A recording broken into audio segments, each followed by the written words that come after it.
for your final interview for the year with an astonishingly small book. Yes, it's very tiny. It's a short story, but it packs a very large punch. Zadie Smith, the wonderful Zadie Smith, lives in London, in northwest London, in Willesden, and all of her books have been set in Willesden. The White Teeth, which was the first one that made her famous, and then particularly NW most recently. But this is just a short story. Basically, you have this one street in Willesden that is a reasonably well-off street. So a number of the houses are quite glamorous sort of houses with high fences in front. And the people of Willesden notice that there's there appears on one of them a plaque that says the Embassy of Cambodia. And they think, the Embassy of Cambodia, what on earth it's doing in the middle of one of our streets in Willesden? But there it is, it really is there. Not the normal Embassy Road. No, and a young woman called Fatu walks past it every Monday morning. She is employed as a housekeeper by the Darawal family.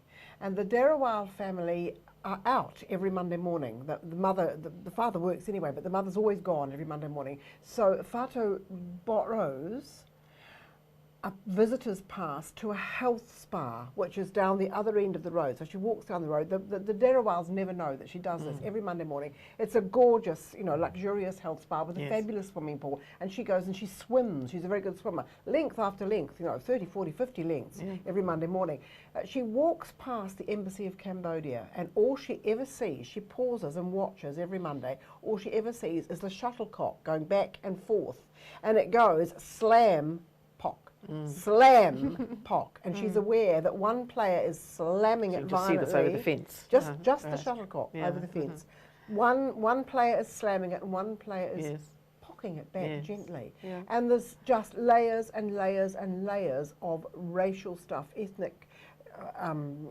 It's extraordinary what happens in this one tiny story.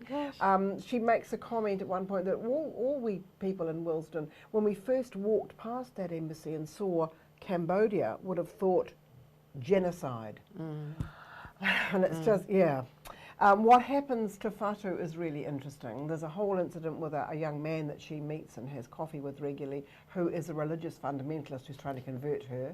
And so she's not interested in any of that. She's totally realistic about the world, about her position, about how she came to be in London. She's come from, a difficult route through Africa where she had to work in a hotel as a maid and so on. So it's absolutely loaded with very subtle, layered and layered and layered with subtle stuff about racism, about attitudes from one race towards another.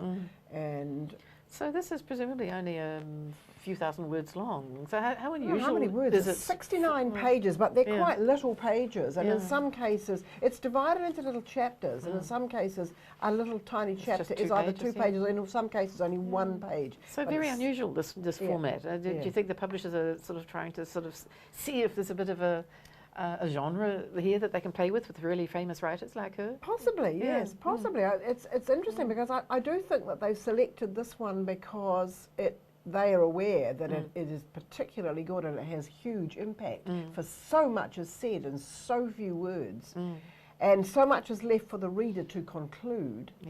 And for all of those people who don't want one of those 800-page novels, I just thought it's a nice lovely contrast to the Luminaries and the Goldfinch by Donna Tartt, all these great tomes. Here is something that's tiny, packs a punch. It's a brilliant gift. It's only $18, and I think what it's saying is universal.